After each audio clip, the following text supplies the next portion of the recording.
pequeñas indicaciones dadas. Adelante, doctor. La sala es toda suya. Muchas gracias. Bien. Eh, Permítame un momento.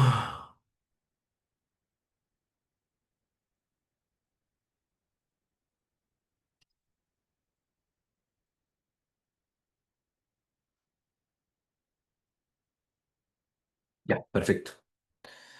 Bien, amigos, tengo usted muy buenas noches. Son las 7:08. Eh, Bien, el día de hoy vamos a hablar sobre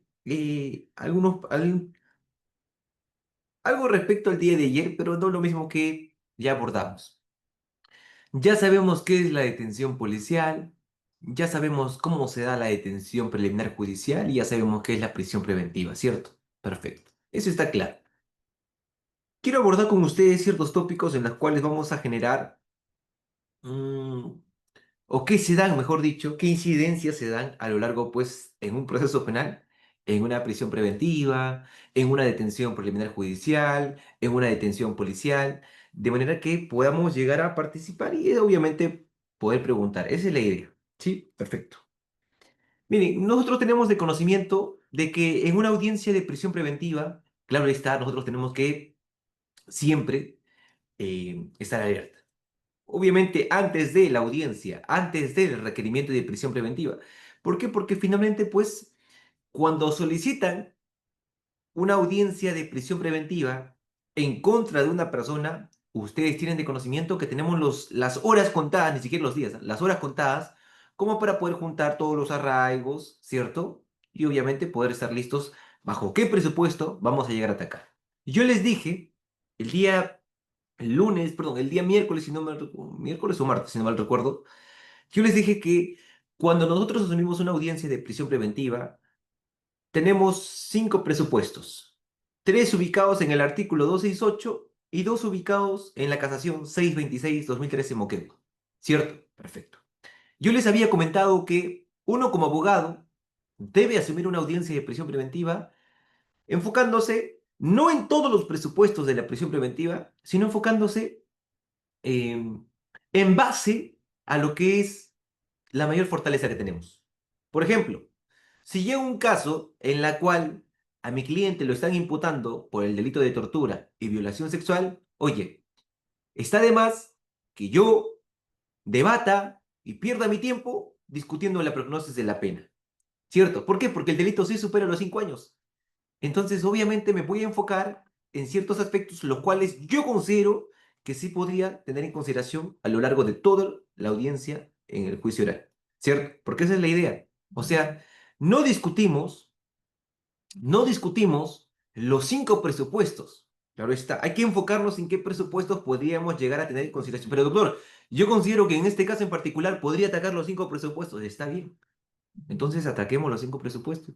Pero en ciertos casos excepcionales, claro está, hay que tener en consideración de que, por ejemplo, si tú consideras que puedes, ojo, siempre y siempre, bajo un aspecto de experiencia, se los digo, siempre, por ejemplo, ¿qué se cuestiona o qué se ataca?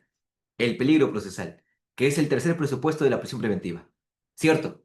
El peligro procesal, el peligro de fuga, obstaculización, perfecto. Ahí se tiene en cuenta como dice el maestro Gonzalo del Río Labarte, de los cinco presupuestos de la prisión preventiva, el más importante es el peligro procesal. Porque si no existe peligro procesal, obviamente no podemos hablar de prisión preventiva. ¿Cierto? No podemos hablar de prisión preventiva. Entonces, claro está, si es que no existe prisión preventiva, ¿cuál es la esencia pura del requerimiento de prisión preventiva?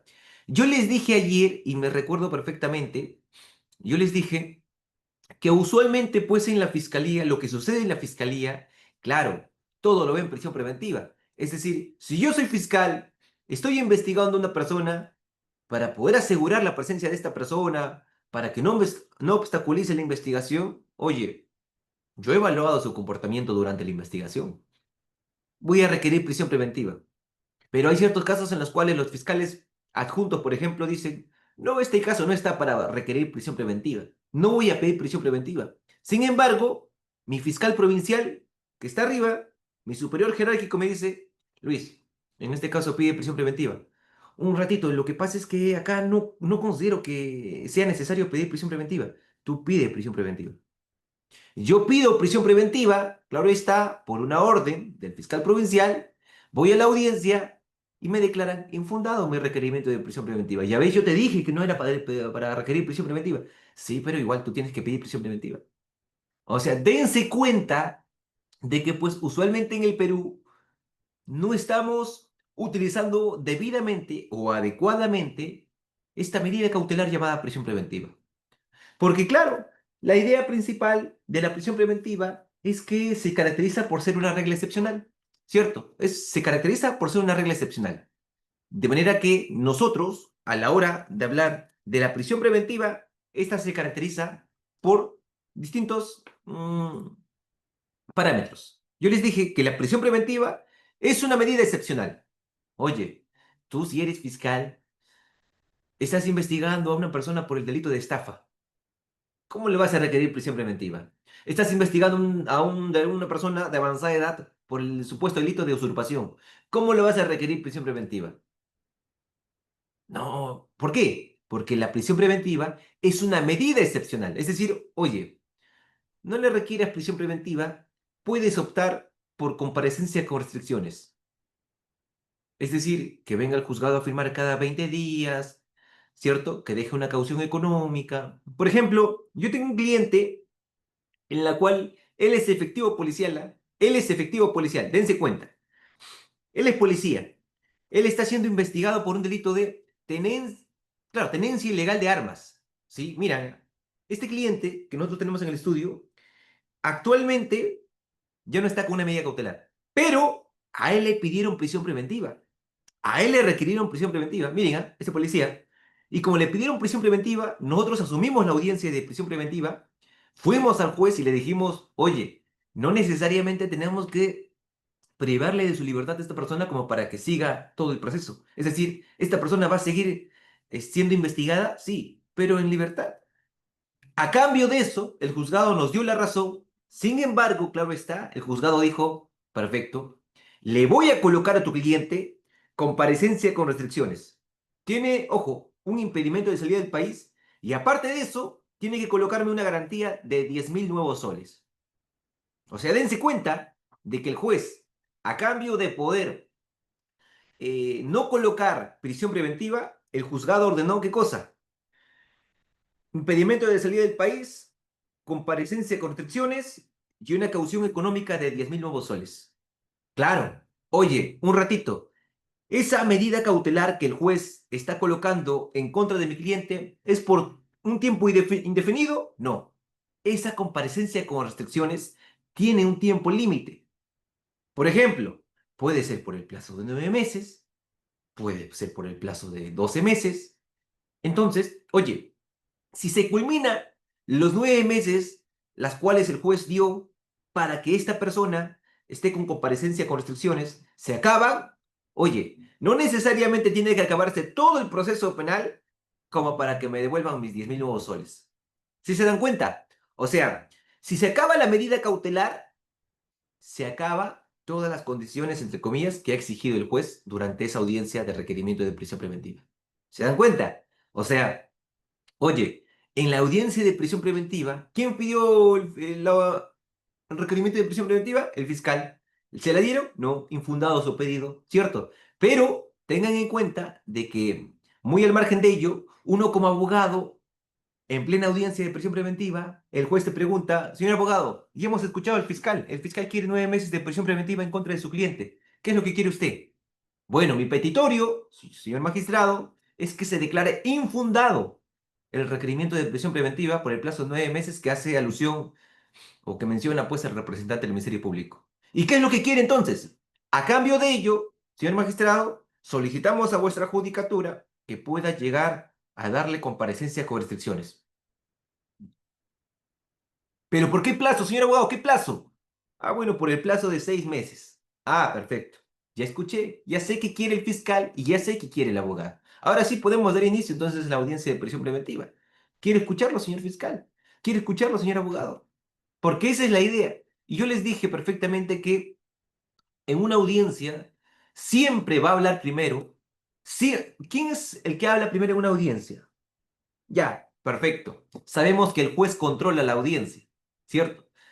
Y que en cada, ojo, y que en cada despacho, perdón, y que claro, en cada audiencia, en cada sala, no se manejan las mismas reglas, ¿cierto? O sea, por ejemplo, en distintos juzgados en el Callao, este juez maneja así las audiencias. En Lima Norte, este juez maneja así las audiencias. O sea, dense cuenta de que finalmente, pues, el órgano jurisdiccional es el que lleva a cabo y decide cómo es que se lleva la audiencia, ¿cierto? Pero ¿quién oraliza primero? ¿El fiscal o el abogado?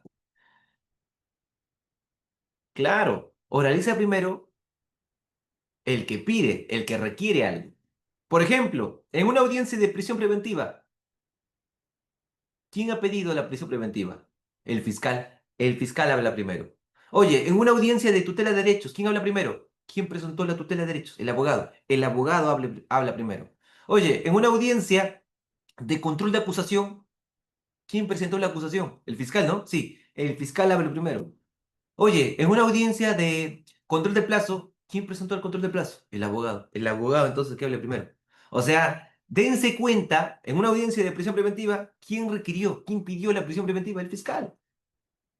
O sea, dense cuenta de que por regla general, el que va a oralizar primero siempre es el que requiere algo. ¿Cierto? Perfecto. De manera que nosotros, claro está, en una audiencia de prisión preventiva tenemos que evaluar distintos criterios. ¿Cierto? Perfecto. Ya sabemos pues que la prisión preventiva es una medida excepcional, ¿cierto? Es una medida excepcional, ¿por qué? Porque, oye, si a mí me dictan prisión preventiva, se da mi detención, ¿cierto? La detención de un imputado es la excepción. Es decir, la prisión preventiva es considerada, ojo, la prisión preventiva es la última ratio. La última ratio, la última razón.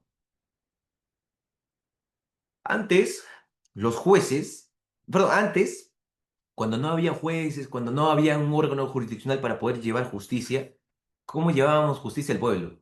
Había un rey, ¿cierto? Y el rey tenía una espada. Cada persona que no le obedecía, le cortaba la cabeza. Eso era, oye, la última razón que tenía este rey para poder tener esa ordenación moral imperativa en la sociedad. ¿Cierto? Dense cuenta. O sea, es algo excepcional. De igual forma, hoy en día se debería utilizar como algo excepcional la prisión preventiva, porque se detiene a una persona, ¿cierto? Siendo la regla general la de ser procesado con una medida menos gravosa impedimento de salir del país, una caución económica, una comparecencia con restricciones, ¿cierto? Un arresto domiciliario. Ojo, menos gravoso. Por ejemplo, no puedes cambiar de domicilio, no puedes ausentarte de él sin conocimiento o autorización del juez. Tienes que concurrir a todas las diligencias en los días en que se le cite por parte de la autoridad judicial o por parte de la fiscalía. Tienes prohibido de concurrir a determinados lugares de dudosa reputación, en donde se venda alcohol, donde se venda drogas. Tienes prohibido, ¿ah? Tienes prohibido comunicarte con determinadas personas. Por ejemplo, tienes prohibido comunicarte con la víctima, ¿cierto? Tienes prohibido comunicarte con tales testigos, ¿cierto? Por eso es excepcional. Oye, no vamos a dictarte prisión preventiva, sin embargo, te vamos a dictar ciertas reglas de conducta, entre comillas, ¿cierto? Porque obviamente, pues, la prisión preventiva cumple ese fin o debería cumplir ese fin. No te vamos a dictar prisión preventiva, sin embargo, tienes que cumplir con esta lista, ojo, con esta lista de reglas de conducta, ¿cierto? ¿Qué pasa, Luis? ¿Qué pasa si es que, perfecto, a mí no me han dictado prisión preventiva y me han dicho que no me acerque a la víctima? Y yo me acerco. Yo me acerco a la víctima, voy a ciertos lugares de dudosa reputación. Ah, perfecto. El fiscal dice, oye, ese sujeto a la cual tú le has declarado inadmisible, perdón, a la cual tú le has dicho ciertas reglas de conducta, no está haciendo caso. Hay que variar. Hay que variar la medida. Si esta medida simple no le hizo nada, entonces obviamente hazle esta medida cautelar llamada prisión preventiva. Tienes razón. Hay que variar esta medida cautelar. comparecencia con restricciones a prisión preventiva. Hay ciertos casos, y yo les comenté ayer, ¿no? Yo les dije ayer, oye, una persona, a mí me pueden denunciar por cualquier delito, para empezar, ¿cierto? Ustedes saben eso. A mí me pueden denunciar por cualquier delito. Pueden decir que yo cometí un delito de cohecho, violación sexual, robo agravado, tráfico ilícito de drogas, tráfico ilícito de armas, usurpación, estafa, tocamientos indebidos, cualquier delito, ¿cierto? Perfecto. Ahora, claro está, en la prisión preventiva, una persona que está siendo procesada, ojo, una persona que está siendo procesada, una persona por cualquier delito, ¿ah? Siempre tiene una comparecencia, siempre tiene una medida cautelar, siempre. ¿Cuál es esa medida cautelar que tiene una persona?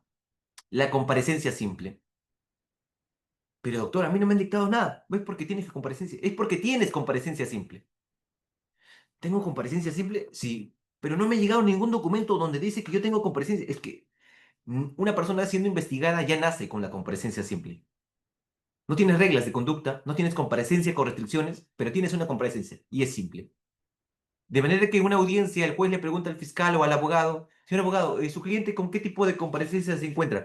Ah, él se encuentra con una comparecencia simple. Ah, ya, perfecto. ¿Por qué? Porque el fiscal está viniendo acá. Ojo, o puede suceder, imagínate, que el fiscal diga comparecencia con restricciones en la investigación preparatoria, en la primera etapa del proceso, en la primera etapa del proceso penal común peruano.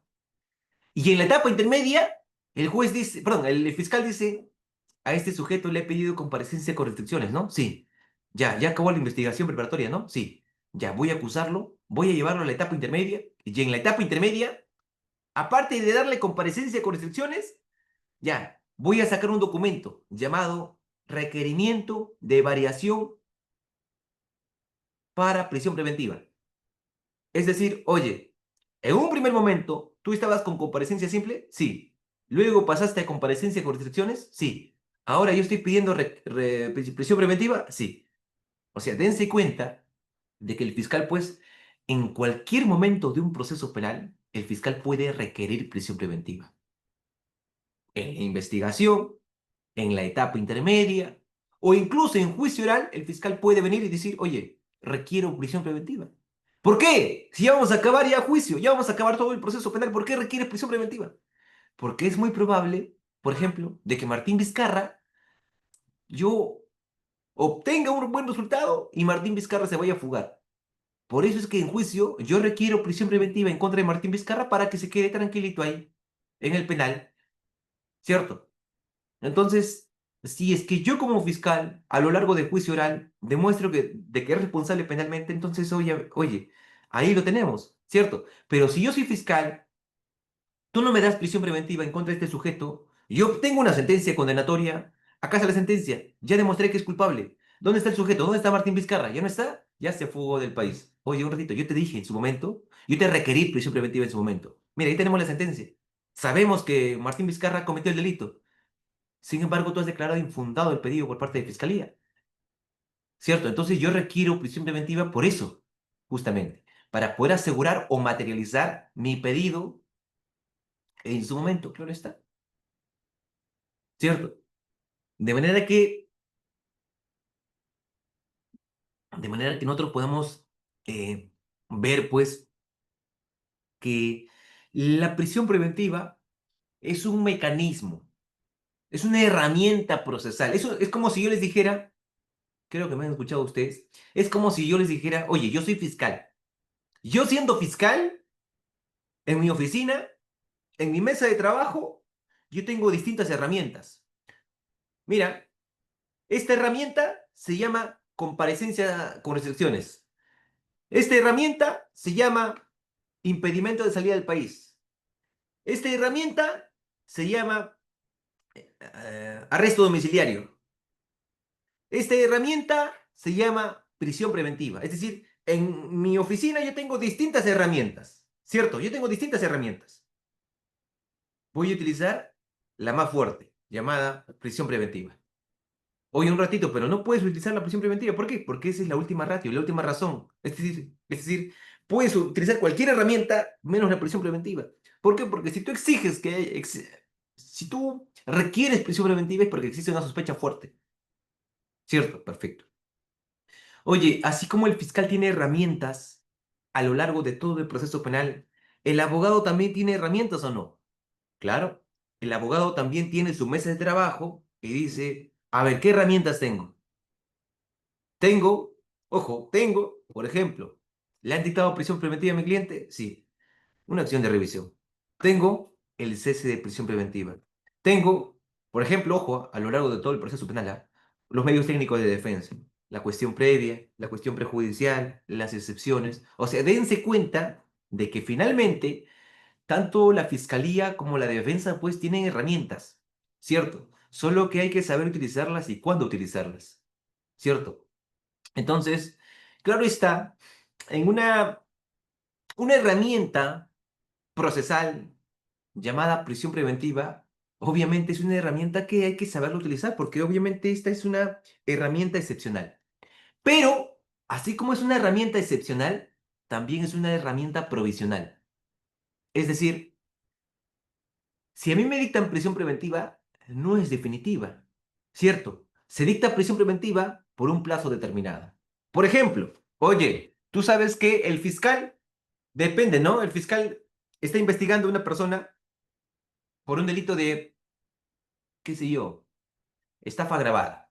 Y el fiscal, ojo, dice, este es un caso simple, o este es un caso complejo, o este es un caso de crimen organizado. Si es que es un caso simple, el fiscal dice 9 meses de prisión preventiva. Si es que es un caso complejo, el fiscal dice 18 meses de prisión preventiva. Y si es que ese caso es un caso de crimen organizado, 36 meses. ¿Cierto? Pero el fiscal dice, oye, este es un caso complejo, ¿no? Sí, 18 meses, ¿no? Sí, no. Hasta los 18 meses puede requerir. El fiscal puede pedir 16 meses de prisión preventiva. El fiscal puede pedir 15 meses de prisión preventiva. No necesariamente tiene que agotar al plazo máximo de los 18 meses. O sea, el fiscal puede decir, bueno, yo requiero prisión preventiva. ¿Por qué requieres prisión preventiva? Uno, por la obstaculización, dos, por el peligro de fuga y tres, porque mira, me faltan realizar más actos de investigación. De todos estos actos de investigación, tengo un listado, 20 actos de investigación. Y es probable, ojo, hay algunas fiscalías que dicen, ¿no? No, señor magistrado, es que yo pido prisión preventiva porque, mira, me falta hacer más actos de investigación. Y como me falta investigar, entonces es por eso que yo requiero la prisión preventiva. Un ratito, pero, o sea, tú me dices que requieres prisión preventiva para trabajar tranquilo. Sí, perfecto. Pero tú no puedes investigar si es que el sujeto está afuera o el sujeto te agarra de manos y de pies para que no trabajes. No, lo que pasa es que yo no puedo trabajar tranquilo. ¿Por qué? Porque el sujeto pues puede reunirse con los testigos. Y es cierto, ¿ah? Sucede, por Dios. O sea, es como que, miren, dense cuenta, dense cuenta. Miren, ¿ah? Hay personas que están siendo investigadas, ¿ah? Por cualquier delito. Y esas personas, por ejemplo, tengo un cliente, ya me recordé de él. Obviamente no voy a ventilar los datos, no voy a decir quién es, no voy a decir a qué se dedica,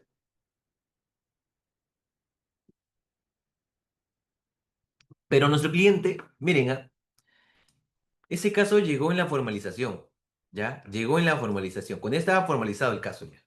Me dijo, doctor, yo lo he visto y por recomendación también quiero que usted asuma mi defensa. Mire, pasado mañana es mi audiencia de prisión preventiva. Este caso ya se formalizó, doctor. Yo soy estudiante de Derecho. Yo ya sé cómo funcionan las etapas, yo ya sé qué son las medidas cautelares reales y personales. Perfecto. Pero pasado mañana es mi audiencia de prisión preventiva. Y quiero que usted asuma mi defensa. De manera que usted dígame cuántos son los honorarios y listo, arrancamos. Perfecto. Mis honorarios son tanto respecto a la medida cautelar, porque obviamente, pues no hay que saber. O sea, hay abogados en los cuales ustedes, perdón, hay clientes en las cuales ustedes pueden asumir la defensa, sí, obviamente. Pero, por ejemplo, hay un cliente y viene doctor, dice, mire, yo tengo mi proceso por violación sexual, ¿ya? Y pasado mañana es ojo, pasado mañana es mi audiencia de prisión preventiva. ¿Cuánto me va a cobrar? Es que yo no puedo decir cuánto le voy a cobrar. Es como si tú le dijeras, o si fueras a la clínica o al hospital y le dijeras, oye, me duele acá, creo que es un tumor, no sé, pero ¿cuánto me vas a cobrar?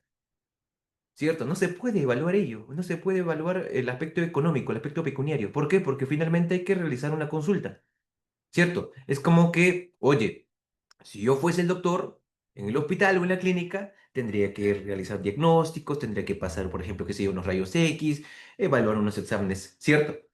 Si yo soy abogado y veo este caso, oye, dame un tiempo necesario como para pedir todos los actuados, toda la documentación a la fiscalía, al Poder Judicial, a la dependencia policial, me reúno con ellos, obtengo la documentación, la estudio y tendremos una reunión. Y te diré tanto, ¿cierto? Claro, es que es lógico de que finalmente, pues, si es que una persona no tiene ningún documento, obviamente, y exige el monto de los honorarios, no se puede llegar a determinar ello. Pero hay ciertos casos en los cuales si es que una persona viene y te dice, doctor, mire, acá está, tengo los actuados, revíselo. ¿Qué tipo requiere? Tanto, ya listo. ¿Ya le estudió? Sí. ¿Cuánto me va a cobrar? Depende. ¿Depende de qué? Es que depende si es que quieres que yo asuma la defensa por el proceso o por la medida cautelar. No lo entiendo. Depende de qué. A ver, depende si es que tú quieres que yo asuma solamente por la audiencia de prisión preventiva o por el proceso, por la investigación. Ah, no, doctor, yo quiero que usted asuma todo mi proceso. Ah, entonces tú quieres que yo asuma tu defensa respecto a la investigación y respecto a la medida cautelar. Sí, bueno, el precio es tanto. Claro, porque no es lo mismo asumir una defensa, pues, en una medida cautelar que respecto a la etapa en la cual se encuentra una persona. Hay ciertos casos en los cuales, obviamente, la persona dice, oye, ¿sabes qué? Vamos con todo. Yo quiero que usted sea mi abogado y me defienda no solamente en la medida cautelar, sino en todo el proceso penal. Y obviamente, pues, se lo digo por experiencia. Por ejemplo, viene un cliente y te dice, quiero que usted sea mi abogado. ¿Cuánto me va a cobrar por el proceso? Depende. ¿Depende de qué? Depende, hermano. Depende de qué, dígame. A ver, le comento brevemente. Y es lo que hago yo en el estudio, por ejemplo. En el estudio somos dos abogados. Y bueno, varios practicantes y asistentes. Pero miren, dense cuenta. Por ejemplo, doctor, quiero que asuma mi defensa por un delito de tráfico ilícito de drogas. Perfecto. ¿En qué etapa se encuentra? Ni siquiera yo sé en qué etapa estoy. Perfecto, permíteme revisarlo. Dame 3 días o una semana, 3 días a una semana. Perfecto, le doy. Me pongo a estudiar, me reúno con el cliente y le digo, mira, tú estás ubicado en la etapa intermedia. El fiscal te está acusando y hay una medida cautelar en tu contra. En este momento tú estás con RQ. ¿Por qué? Porque te han requerido prisión preventiva. ¿Ya? Perfecto. Tu condición varía, tu condición ya no es la misma. ¿Por qué? Porque tú no puedes salir a la calle como cualquier otra persona, porque si tú te caes en un control de identidad, te chapan del cuello y te llevan al penal. Ya, perfecto. ¿Cuánto me va a cobrar? Perfecto. Nuestro modo de trabajar es el siguiente. Hay 3 etapas en un proceso penal, ¿cierto? En un proceso penal por cualquier delito hay 3 etapas. Investigación preparatoria, etapa intermedia y juicio oral. Tú estás en la etapa intermedia. Solo por la etapa intermedia el monto es tanto. O, ojo, pero doctor, yo quiero todo el proceso. No, no podemos asegurarte, no podemos asegurar la presencia por todo el proceso. ¿Por qué? Porque no me conozco, no te conozco, ni tú me conoces. ¿Cómo así? Es que, a ver, les explico. Uno sabe cómo trabaja un abogado, ¿cierto? No. ¿Por qué? Porque recién lo conoces, solamente lo tienes como por recomendación. Es decir, por ejemplo, oye, si trabajamos conmigo la etapa intermedia, mira, yo voy a contestar la acusación, yo me encargo de la audiencia de prisión preventiva, y yo voy a estar en la audiencia para ver el control formal, sustancial y ofrecer medios probatorios. ¿Cierto? Acá. Y si es que, por ejemplo, es un abogado en la cual no se ha instruido muy bien, no sabe del caso, ha asumido el caso por asumirlo. Oye, yo no quiero que tú seas mi abogado por todo, yo no quiero que tú seas mi abogado en juicio, porque este caso ya llegó a juicio. O sea, te das la oportunidad de que tú conozcas cómo trabaja tu abogado y, por ejemplo, tú conozcas a tu cliente. ¿Por qué? Porque, por ejemplo, si es un cliente que se atrasa en la cuota, si es un cliente en la cual te dice, doctor, yo quiero que el escrito vaya así. Entonces, obviamente, pues no la agarras o no estás atado como abogado a todo el proceso penal, sino que tomas una decisión sabia para la siguiente etapa y dices, no, yo no quiero que este abogado ya siga asumiendo mi defensa, por lo que voy a abstenerme, voy a trabajar solamente la etapa intermedia con él y decido contratar como otro abogado en pleno juicio oral. ¿Sí se dan cuenta? Claro, obviamente no solamente es la única forma o modo de poder trabajar. Hay ciertos abogados en los cuales dicen, oye, ¿sabes qué? No, yo cobro por todo el proceso penal. Y no está mal, no está mal. Pero cada uno tiene su forma de poder manejar, de poder trabajar. ¿Cierto? Claro está. Siempre y cuando hay una defensa eficaz. Ahora bien, amigos, miren, nosotros hay que tener en consideración distintos aspectos a la hora de hablar de la prisión preventiva. ¿Por qué? Porque muy al margen de ser una medida excepcional, muy al margen de ser una medida provisional, ¿sí? Provisional. Miren, dense cuenta. La prisión preventiva, yo les dije que es una medida excepcional, lo sabemos. ¿Es una medida provisional? Sí, porque no es definitiva. Es decir, oye, a mí me han pedido 9 meses. Ya se va a vencer los 9 meses, ¿no? Sí. Llama, qué sé yo, el 19 de septiembre, o sea, mañana, se vence mi prisión preventiva. ¿Se vence tu prisión preventiva? Sí. Y el fiscal, imaginemos, el 20 pide que no se mueva, que no salga del penal. ¿Por qué? Porque yo voy a pedir la prolongación. Es decir, voy a pedir que se amplíe la prisión. Voy a pedir la prolongación de la prisión preventiva. Ah, ¿vas a pedir 9 meses más? Sí. Un ratito, pero yo salgo el 19 y tú estás pidiendo el 20. Por ejemplo, esto fue el caso de Betsy Chávez, ¿no? A Betsy Chávez le dijeron, oye, tu prisión preventiva vence mañana, ¿no? Sí, ya, yo voy a pedir mi prolongación pasado mañana, pero no salgas de ahí, ¿ah? No salgas de ahí, sino que quédate ahí, vamos a discutir, a ver la prolongación un ratito. No puedes hacer eso. ¿Por qué? Porque el juzgado resolvió y dijo, ¿qué dijo? Un ratito, es que su prisión preventiva ya se había vencido. Fiscal, tú no puedes hacer eso, esa es una torpeza tuya. ¿Por qué una torpeza mía? Porque tú como fiscal debiste darte cuenta y exigir una ampliación, una prolongación, pero cuando está a punto de vencerse, no cuando se ha vencido.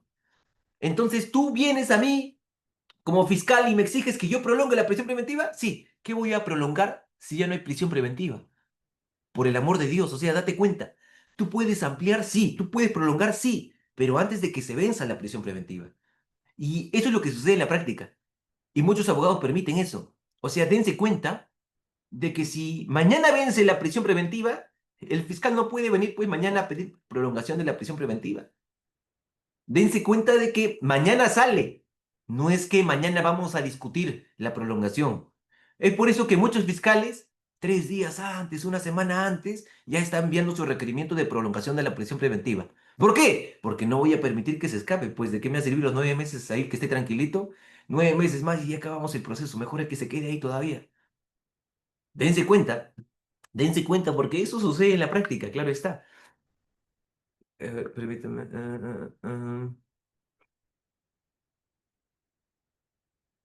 Ya. Dense cuenta, dense cuenta. Entonces, hay que tener en consideración distintos aspectos. Hay que marcarlo con rojo. Ahí, ¿sí?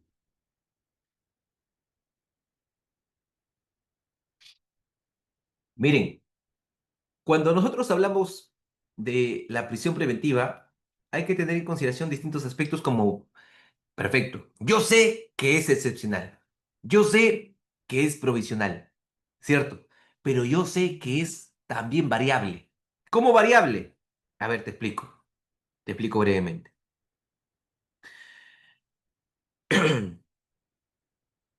Un rato, permíteme. Yo sé que es variable, o sea, claro, si es que a mí me dictan prisión preventiva, no es para toda la vida. ¿Por qué? Porque supongamos que a mí me han dictado 9 meses de prisión preventiva. 9 meses, ¿ah? 9 meses. Y esos 9 meses, supongamos que yo estoy en el mes 6, ¿ya? Yo estoy en el mes 6, ¿ah? Y al mes 6, mi abogado, ojo, mi abogado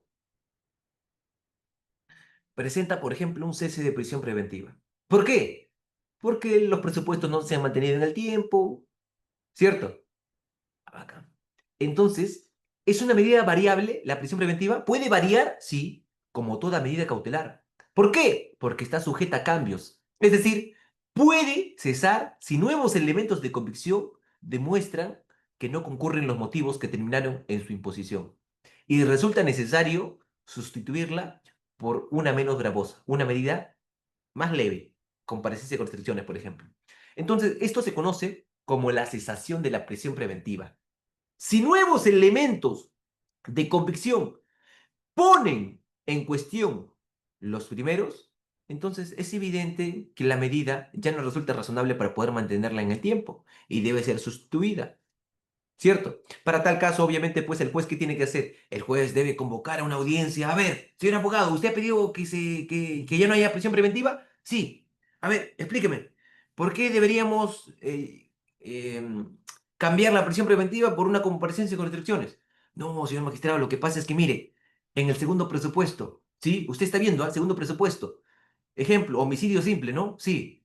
En la primera instancia dijeron que era de 6 años, ¿cierto? Sí, pero mi cliente se ha acogido a la terminación anticipada y la pena tendría que reducir a 4 años y 9 meses. Entonces ahí ya no se cumple ya con qué, con la prognosis de la pena. Tiene razón, señor abogado. Ya no existe el segundo presupuesto, ¿no? Ya no existe el segundo presupuesto, se ha caído. Ah, ya, entonces hay que cesar la prisión preventiva. Que se termine la prisión preventiva y damos lugar a qué? Damos lugar a que finalmente, pues, comparecencia con restricciones, por ejemplo. O sea, dense cuenta, el juez debe tomar en consideración adicionalmente las características personales del imputado, el tiempo que ha transcurrido desde la privación de su libertad y el estado de la causa. Tres cosas a tener en cuenta al momento de poder cesar la prisión preventiva. ¿Sí? Al momento de poder cesar la prisión preventiva. Porque claro, lógico. O sea, ¿es una medida variable? Sí, puede variar. Puede variar.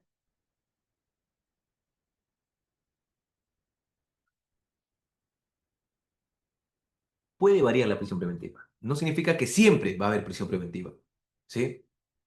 Ahora, así como, mm, miren, ¿no? Vamos a arrancar con un ejemplo práctico, ¿sí? Vamos a hacer un ejemplo práctico. Yo quiero que ustedes se pongan en el papel de fiscal, pero esto lo voy a hacer en la segunda hora, ¿sí?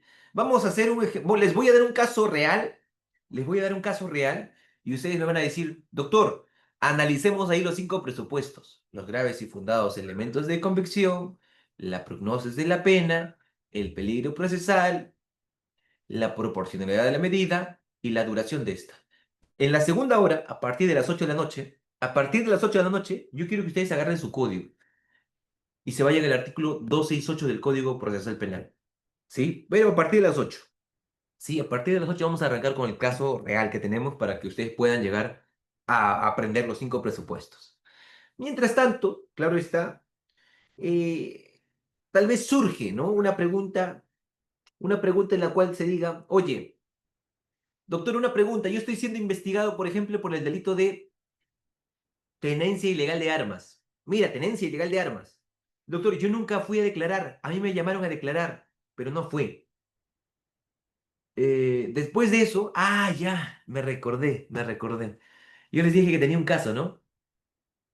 Miren, ahí se van a dar cuenta ustedes de que el comportamiento del sujeto que está siendo investigado sí cuenta. Y el juez lo valora, el juez lo valora. ¿Saben por qué? Porque en este caso en particular, cuando mi cliente llegó al estudio, ya le habían pedido prisión preventiva. Y mi cliente me dijo, doctor, pasado mañana es mi audiencia de prisión preventiva. Quiero que usted asuma mi defensa. Perfecto, acá. Y en plena audiencia, el juez le preguntó al fiscal, señor fiscal, y respecto al comportamiento del imputado, coménteme, ¿cómo se ha manejado durante toda la investigación? Y el fiscal dijo, a ver un ratito, señor juez, mire, usted se dará cuenta que nosotros le hemos mandado llamar y no ha participado. No ha participado. Yo le he mandado llamar y el sujeto me choteó. Nunca vino. Lo cité de nuevo. El sujeto me contestó. No me contestó, señor juez. Es más, luego de eso, hice una... Yo, fiscal, solicité a ese sujeto para que venga a la fiscalía para realizarle un informe pericial antropológico. ¿Para qué? Porque necesitamos a ese sujeto para realizar ese informe pericial antropológico. Sí, si no viene, no hacemos eso. O sea, dése cuenta, señor juez, de que yo lo cité a ese sujeto y ese sujeto nunca concurrió. Ojo, nunca concurrió. ¿Y qué hizo el abogado? ¿Qué hice yo, por ejemplo? ¿Qué hice yo? Yo le dije al juez, señor juez, respecto al primer punto, el fiscal dice que lo ha llamado para que tome su declaración testimonial y él no asistió en dos oportunidades, ¿cierto? Sí, así es. Perfecto. A ver, señor magistrado, como tenemos de conocimiento, pues el hecho de poder guardar silencio es un derecho constitucional. Es decir, si yo decido declarar o no decido declarar, no significa que vaya a afectar al comportamiento del imputado, ¿cierto? Claro. Entonces, si es que mi cliente declara o no declara, está en veremos. ¿Por qué? Porque obviamente estamos durante la investigación y yo puedo solicitar como abogado que se le cite a declarar en cualquier momento.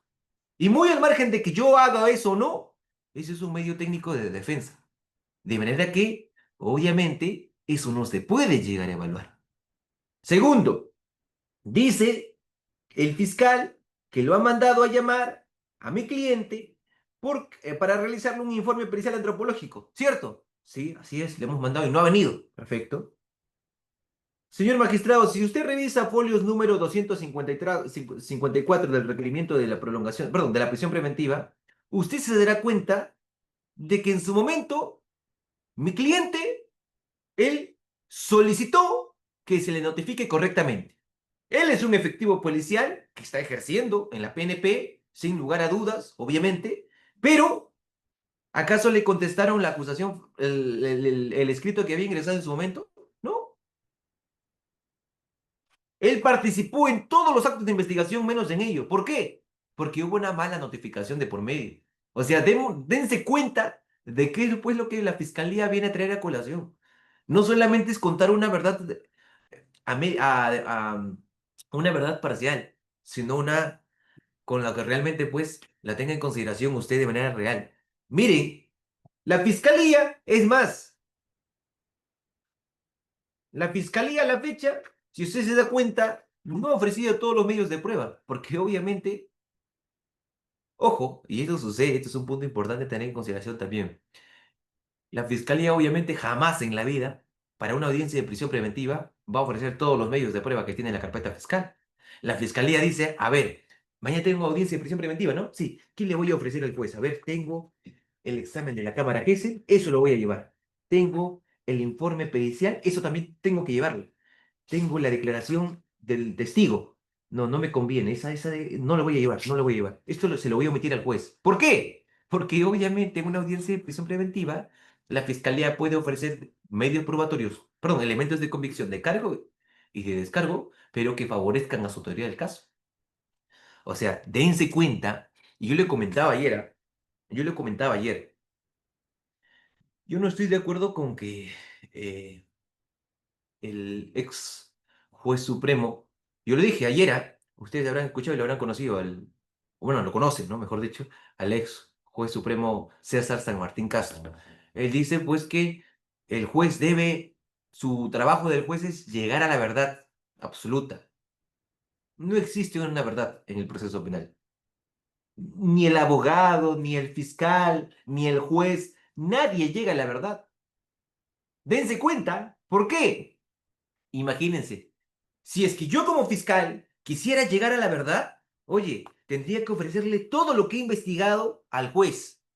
Y a cambio de eso, ¿qué hago? Un ratito, voy a acusarlo, ¿no? Sí, ya voy a ofrecer solamente lo que me conviene. ¿Por qué? Porque eso favorece a mi teoría del caso. ¿Cierto? Y voy a poder seleccionar y voy a investigar a este sujeto. Perfecto, no hay ningún problema. Y en cambio, ¿y el abogado qué hace? Antes del abogado ni qué hablar, pues. El abogado obviamente busca una defensa absolutoria, ¿cierto? Obviamente, entonces esa verdad del fiscal y del abogado, que está contaminada, tratan de poder brindárselo al juez, el juez la recibe, escucha a ambos sujetos procesales y les dice, perfecto, no existe una verdad absoluta, existe una verdad relativa en el proceso penal. ¿Quién conoce esa verdad? El sujeto que ha cometido supuestamente un delito, la víctima. Ellos saben y conocen de la verdad, del por qué, cómo, cuándo, dónde sucedió eso. Pero si pues no, si ustedes escuchan de que el hecho de que el juez siempre debe llegar a la verdad, no existe una verdad. ¿A qué verdad nos referimos? ¿A qué verdad nos referimos? Claro, el fiscal bajo un aspecto acusatorio dice, oye, yo voy a acusar, yo busco una condena.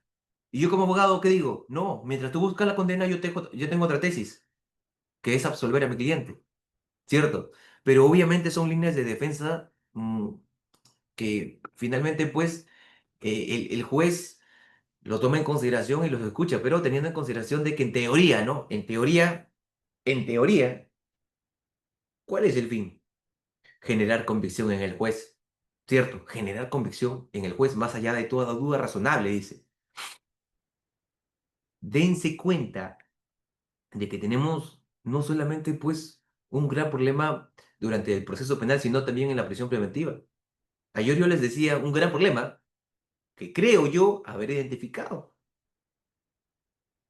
Nosotros, cuando yo estaba trabajando en una firma importante también en Lima acá,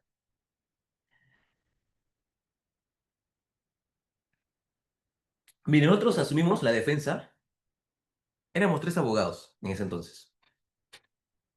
Nosotros asumimos la defensa de un funcionario público. Miren, de un funcionario público, era gobernador, no le voy a decir de qué departamento, pero era un gobernador. Lo estaba, delito, colusión, ¿ya? Ojo, pidieron prisión preventiva, se la dieron. 18 meses de prisión preventiva. Se la dieron, le dieron prisión preventiva. Luego de eso, miren, luego de eso, el fiscal solicitó la ampliación de la prisión preventiva. 9 meses más. Perdón, 9 meses. Ojo, 18 y 9 meses. Y gracias a eso, a un informe pericial, cuando estaba en el mes 24 o 25, ofrecimos eso y solicitamos el cese de la prisión preventiva. Convocamos le exigimos al juez, manda a llamar a audiencia y ofrecimos esa prueba nueva. Ojo, miren, dense cuenta de ello. Prueba nueva. Exigimos al juez, digo, el cese de la prisión preventiva. El cese de la prisión preventiva, miren, claro, cuestionamos ahí, cuestionamos, ojo, el peligro perdón, el peligro procesal y los graves y fundados elementos de convicción que no se sostenían en el tiempo. El juez nos dio la razón, nos dio la razón y el juez dijo, tienen razón, ya no se sostienen estos. Perfecto. Y en juicio oral lo absolvimos. Gracias a este informe pericial que llegó a juicio oral. En juicio oral lo absolvimos. Dense cuenta de que este sujeto actualmente pues es inocente. El fiscal decidió apelar y todo, fuimos a la sala penal superior, está en trámite, perfecto, no hay ningún problema, pero fue inocente. Ahora yo les pregunto a ustedes, esos 25, 24 meses que ha estado en prisión preventiva, ¿quién le devuelve? Ojo, cerca de 2 años de su vida lo ha perdido y lo ha perdido en un penal.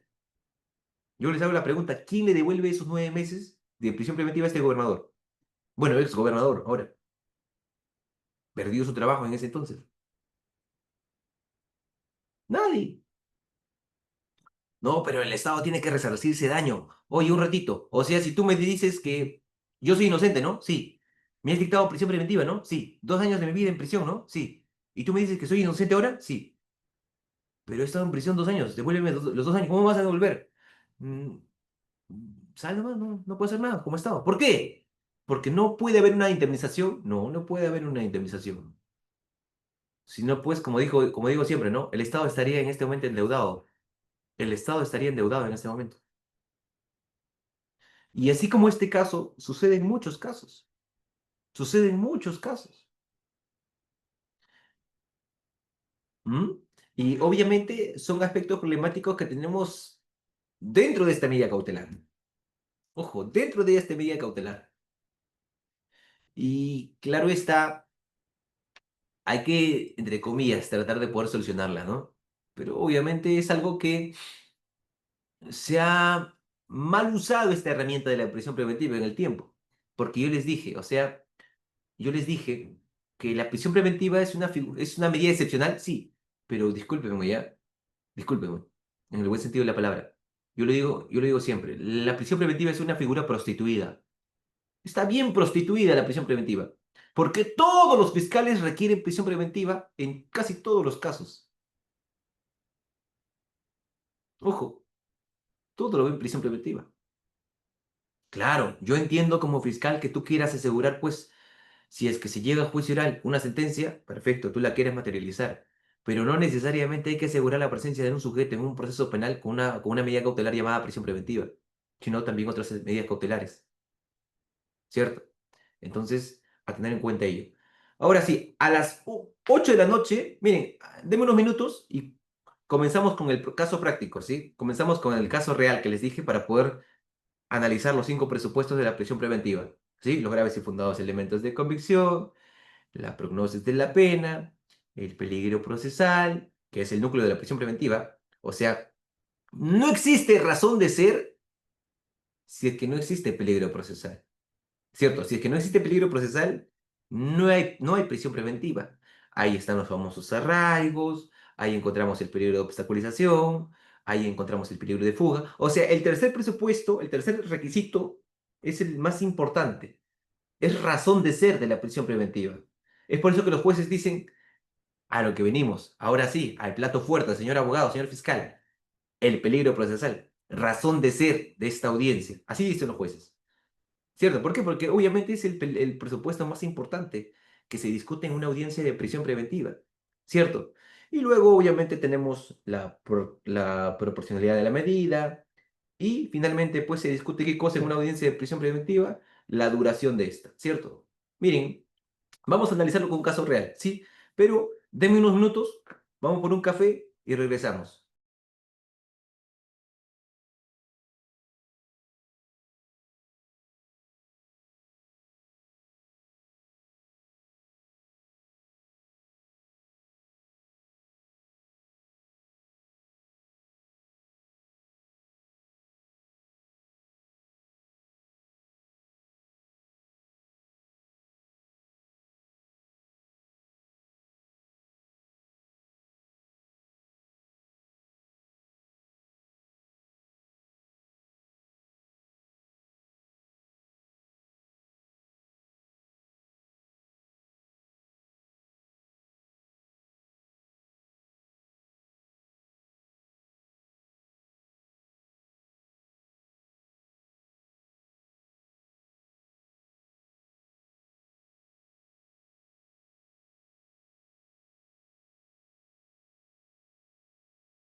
Y amigos, ahora sí, continuamos. ¿Sí? Bien, a ver, vamos a continuar con la prisión preventiva, pero bajo un aspecto práctico. ¿Sí? Bajo un aspecto práctico. Agarren su código procesal penal, váyanse al artículo 268 del Código Procesal Penal. ¿Sí? Nos dice, el artículo 268 del Código Procesal Penal nos dice, oye, tú fiscal, si tú vas a requerir, vas a pedir prisión preventiva, tienes que cumplir con 5 requisitos, 5 presupuestos, o como tú quieras llamar. Requisitos o presupuestos, lo mismo, ¿cierto? Requisitos o presupuestos. Hay que llamarlo presupuestos para ser un poco más técnicos, ¿sí? Oye, fiscal, si tú requieres prisión preventiva, tienes que traerme a mí, juez, 5 requisitos. Primer presupuesto, graves y fundados elementos de convicción. Segundo, prognosis de la pena, proporcionalidad de la medida, la duración de esta y, perdón, graves y fundados elementos de convicción, la prognosis de la pena, peligro procesal, la proporcionalidad de la medida y la duración de esta. ¿Cierto? Acá. Entonces yo les planteo un caso. Sí, yo les planteo un caso. Miren, hay un señor de avanzada edad. ¿Sí? Hay un señor de avanzada edad. Perfecto. Un señor de avanzada edad está por Miraflores. ¿Ya? Un señor de avanzada edad está por Miraflores. Este señor está caminando, ve que el semáforo está en rojo y decide cruzar, porque existe qué cosa ahí, un principio de confianza, ¿cierto? Oye, viene un carro. Bueno, yo confío en que el sujeto respete las reglas de tránsito, frene y me dé el pase para poder yo cruzar como peatón, ¿cierto? Y el señor que maneja su carro dice, bueno, todavía creo que está en ámbar el rojo, creo que yo soy un poco daltónico y veo el rojo un poco amarillo. Ojo. Y el conductor dice, hay un transeúnte, ¿no? Sí. Bueno, ni modo que cruce la calle, ¿no? Y el transeúnte dice, lo ve al chofer y dice, bueno, ni modo que nos detenga, ¿no? Ojo. Y el sujeto, el transeúnte, el viejito, la persona de avanzada edad, decide cruzar y el sujeto lo impacta, lo atropella y el viejito muere. Miren, dense cuenta. Entonces, en ese caso en particular, hay un señor que ha manejado un vehículo motorizado, ¿cierto? Un carro. Lo atropelló al señor, le causó la muerte, ¿sí? Le atropellé y le causé la muerte. ¿Por qué? Porque no respeté las reglas nacionales de tránsito, ¿cierto? Perfecto. Yo, después de atropellarlo, obviamente yo tengo pavor, miedo, temor, porque nunca he estado investigado por ningún delito. Y va a ser la primera vez que cometí un delito, llamado homicidio, ¿cierto? Perfecto. Ahora, claro está, y esto lo vamos a ver más adelante, si es que esto calza en un delito de homicidio simple, ojo, homicidio bajo un aspecto de un dolo eventual o una culpa con representación, ¿cierto? Que es distinto, claro está. Entonces, dense cuenta. Entonces, después de que este señor le ha atropellado al anciano, oye, perfecto. A ver, el señor tiene miedo, tiene pavor y decide escaparse, decide fugarse, ¿cierto? Decide fugarse, ¿eh? Decide fugarse. Todavía el señor está viejito, el señor viejito todavía está ahí agonizando, requiere auxilio, pero el señor decide fugarse. Se intenta fugar y cuando está levantándose y por correr, 2 policías vienen, lo intervienen y lo detienen. Ojo, 2 policías vienen, lo intervienen y lo retienen.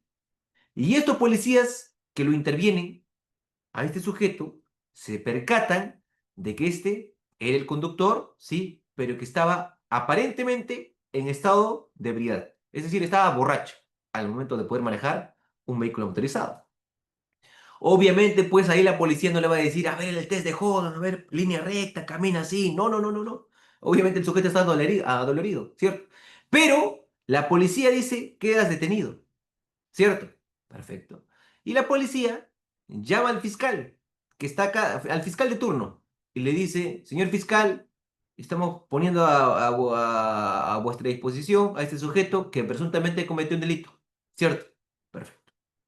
Entonces, el fiscal viene, espera que la policía venga. Oye, pero la policía está acá, ya está acá, la han detenido. No, un ratito. Es que la policía tiene distintas unidades.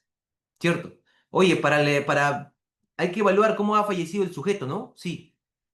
que venga la policía, pero la unidad de criminalística. ¿Para qué? Para que vean cómo ha sido el impacto, si es que el carro ha sufrido cierto desperfecto mecánico, si es que le han vaciado los frenos o no, por qué lo atropelló, ¿cierto? Entonces hay que averiguar, hay que investigar, ¿cierto? Entonces, es ahí donde el fiscal, claro, está investigando junto con la policía, ¿cierto? Acá. Y el fiscal dice, te voy a investigar a ti y te voy a requerir prisión preventiva. Perfecto. Entonces el fiscal dice, a ver, si yo requiero prisión preventiva, tengo que cumplir con 5 requisitos en contra de este sujeto, ¿no? Sí, ya. Ojo, primer presupuesto, primer requisito, graves y fundados elementos de convicción. ¿Cierto? Perfecto. Graves y fundados, entre comillas, pruebas. ¿Cierto? Graves y fundados elementos de convicción. Uno, este señor al momento de manejar ha estado borracho, ¿no? Sí. Pero ¿cómo puedo demostrar que has estado borracho al momento de manejar? Llévenlo a la comisaría. Saquen un examen de dosaje etílico y si es que arroja más de 0,5, ese examen me lo das. Acá está, señor juez. Examen de dosaje etílico del chofer que conducía el vehículo que demuestra que se encontraba en estado de ebriedad mayor a 0,5. Perfecto. Uno, listo. Segundo elemento de convicción, la declaración del propio imputado. Oye, ¿vas a declarar? Sí, voy a declarar. Oye, pero un ratito. Él no puede decir que cometió el delito. Un ratito. Dos, es la declaración del propio imputado, sí, en donde acepta que él conducía el vehículo que atropelló a la víctima. No está reconociendo si es que él ha acabado con su vida o no. Él está reconociendo su declaración que efectivamente él estaba manejando el carro. ¿Cierto? Ya tengo dos pruebas, ¿ah? Dos elementos de convicción, entre comillas. ¿Cierto? Perfecto. Tres, la declaración de testigos que observaron, que visualizaron, que vieron cómo el señor le atropelló al viejito. Oye, sí, efectivamente, yo puedo ir a declarar, yo puedo testificar que esta persona estaba manejando a 80 kilómetros por hora, no respetó el semáforo que estaba en rojo y lo atropelló al señor, le causó la muerte. Y después de eso se intentó dar a la fuga. Yo puedo ver, yo puedo testificar. Llámame como testigo. Ese es un testigo directo. Ese es un testigo directo. Porque para que el juez lo considere, tiene que ser testigo directo. ¿Quién es un testigo directo y quién es un testigo indirecto? Un testigo directo es la persona que ha visto, que ha observado, que ha visualizado todo lo que ha acontecido. Y un testigo indirecto es una persona que no ha visto, pero toma de conocimiento a través de terceras personas. Por ejemplo, voy, veo que el viejito ya está frío, me acerco, oye, ¿qué ha pasado, ah? ¿Por qué el señor está ahí frío? No, lo que pasa es que ese sujeto que está allá le ha atropellado con su carro y mira, le están deteniendo. Oye, esa persona que recién llega es un chismoso, es un sapo, dice, ¿qué ha pasado? Ya, ese es un testigo, pero indirecto. Indirectamente ha tomado de conocimiento el hecho. ¿Y qué necesito yo como fiscal? Declaración testimonial de testigos directos, ¿cierto? Perfecto. Entonces, tres testigos directos. ¿Sí? La declaración de los testigos que observaron el accidente de tránsito y que identificaron al chofer del vehículo que atropelló al viejito. ¿Cierto? Perfecto. Cuatro. Cuarto elemento de convicción a tener en consideración. Miren, dense cuenta, yo estaba manejando el carro, ¿cierto?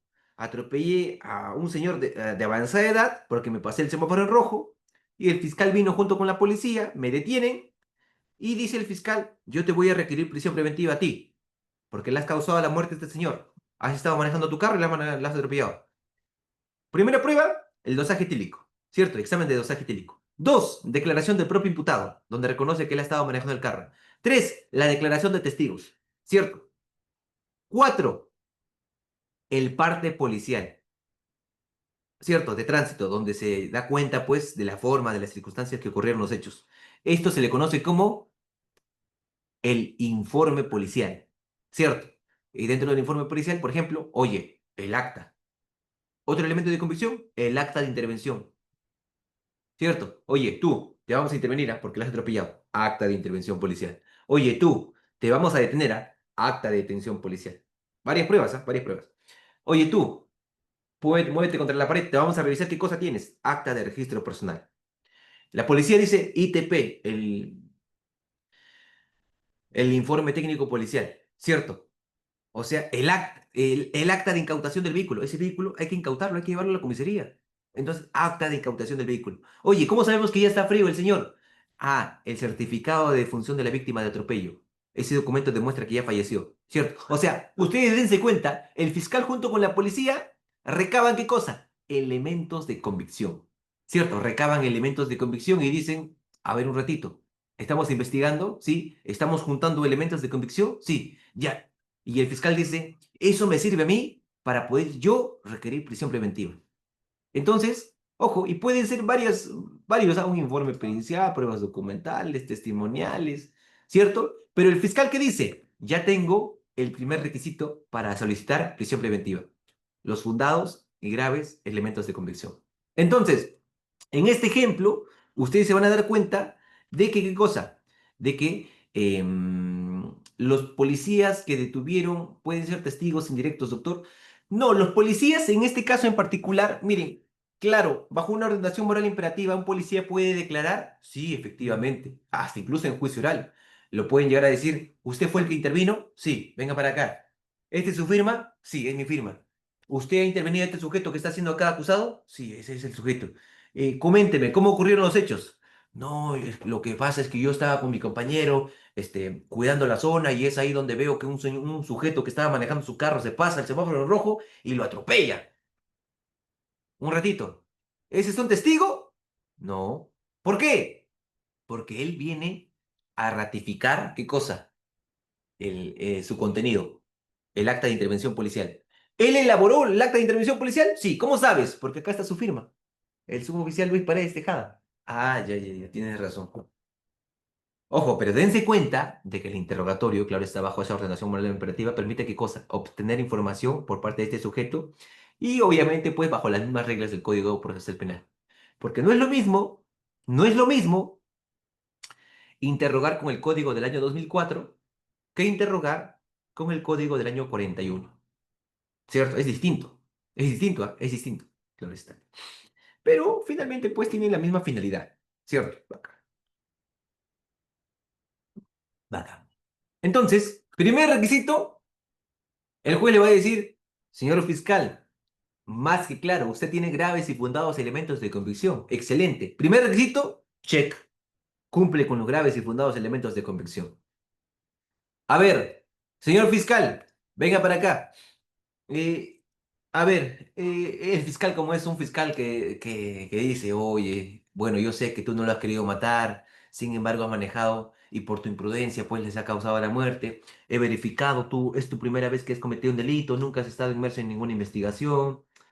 Mira, voy a colocarlo, este hecho, lo voy a colocar en un delito llamado homicidio simple, ¿te parece?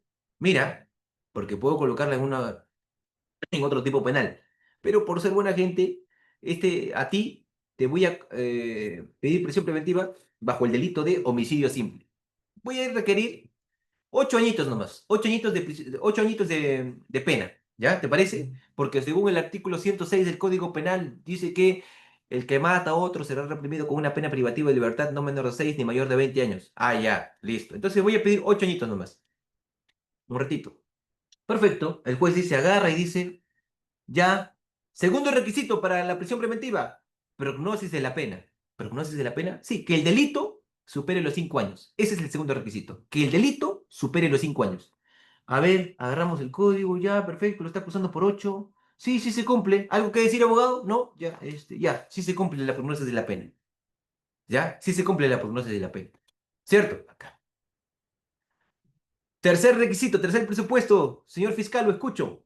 A ver, el tercer presupuesto, señor juez, es que en este caso en particular, pues, el sujeto, mire, le comento, no tiene qué cosa, no tiene arraigos, no tiene arraigos, ¿cómo así? A ver, cuénteme.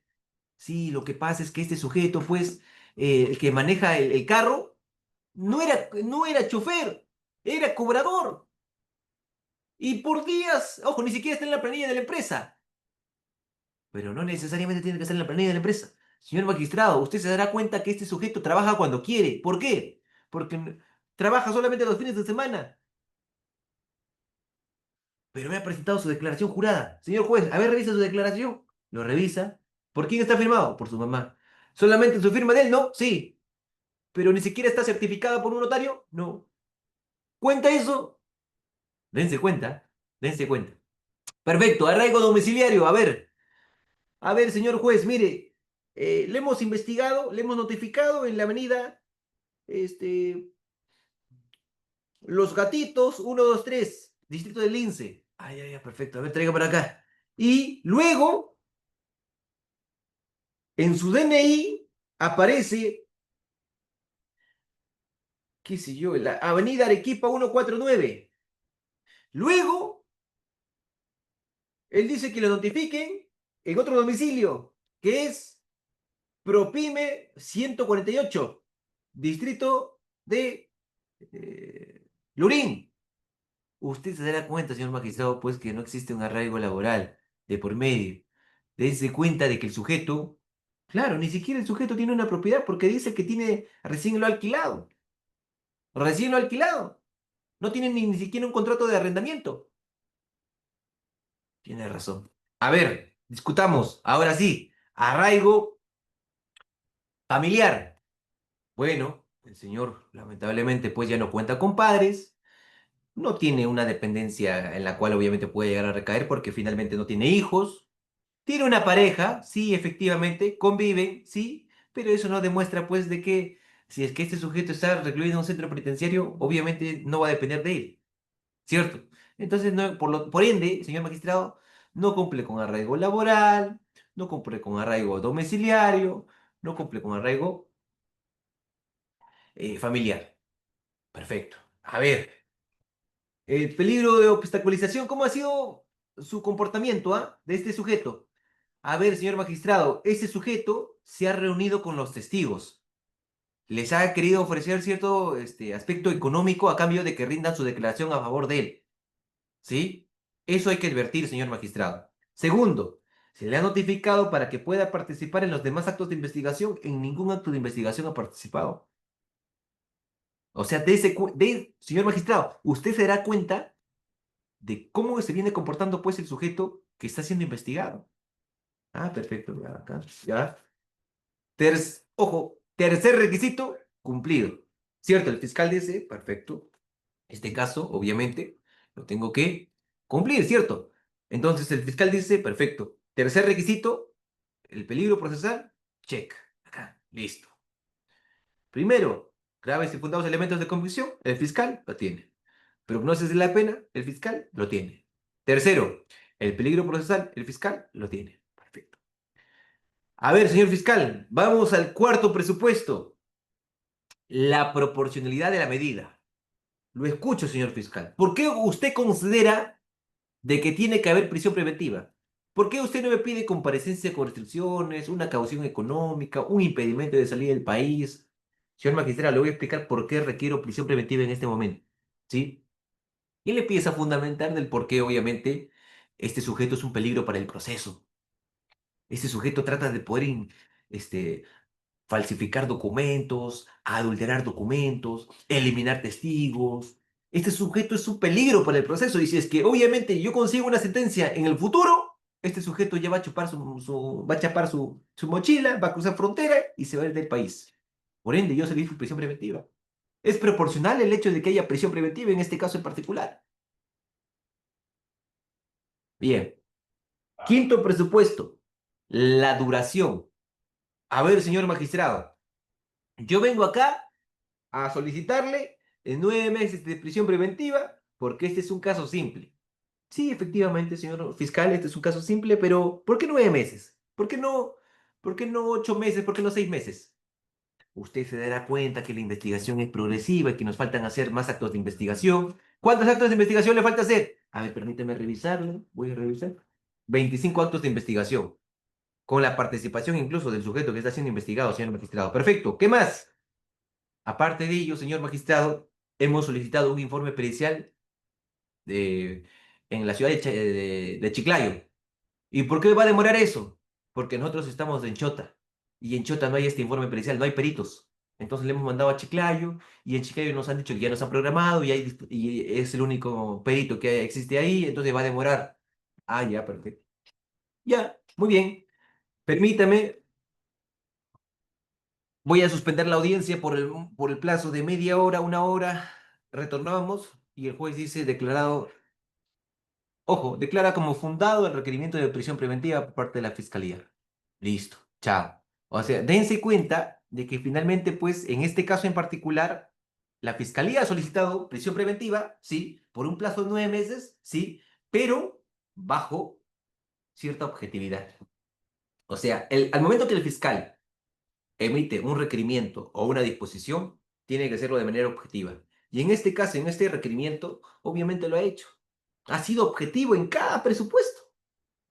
En graves y fundados elementos de convicción, en la prognosis de la pena, en el peligro procesal, en la proporcionalidad de la medida, en la duración de esta. O sea, dense cuenta de que el fiscal no solamente pues invoca el artículo 268 del Código Procesal Penal, dense cuenta, el fiscal, graves y fundados elementos de convicción, la prognosis de la pena y la proporcionalidad de la medida, tres requisitos llamados presupuestos materiales. Artículo 268.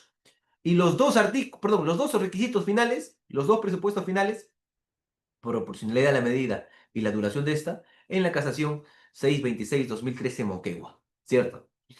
Una pregunta, Luis. ¿Qué pasaría si es que yo cuestiono, por ejemplo, como abogado, yo cuestiono el peligro procesal y el juez me da la razón? No hay prisión preventiva. No tiene por qué existir prisión preventiva. ¿O qué pasa si es que no cuestiono eso y cuestiono la prognosis de la pena y se cae, no se cumple? No hay prisión preventiva. O sea, al momento que el fiscal requiere prisión preventiva, tiene que cumplir con los cinco presupuestos, con los cinco requisitos. Si es que faltase alguno o uno se cae, no existe prisión preventiva. Y el juez puede optar, pues, no, este caso no está para prisión preventiva y obviamente voy a darle comparecencia con restricciones, por ejemplo. Y le da comparecencia con restricciones, nada más. ¿Cierto? Pero dense cuenta, y otro punto a, a tomar en consideración, claro está. Permítame un minuto.